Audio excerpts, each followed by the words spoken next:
चित्तातून जात नाही, मग ती वेळच्या चित्तातून जात नाही, त्याला काय म्हणायचं? त्याला म्हणायची दोस्त. त्याला राहू द्या. चित्तातून बाहेरून होते इकडे तिकडे, कारण प्रकृतीने काय होते ते जाते इकडे तिकडे समजा, पण चित्तात काय त्याला काय म्हणायचं? दोस्त है ना. मग एका तत्वाची दोस्ती असते का विरुद्ध तत्वाची दोस्ती असते?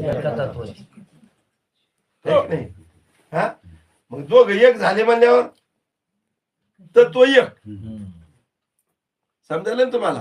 दोघ एक झाले म्हणल्यावर तत्व एक. तसं शिष्या म्हणतो ईश्वराचे तत्व वेगळे आणि जीवाचे तत्व वेगळे, दोईचं ऐक्य कसंच होईल? समजायला ना तुम्हाला का नाही? हा.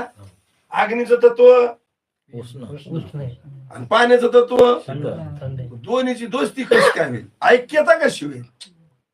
दृष्टांत कळाला का?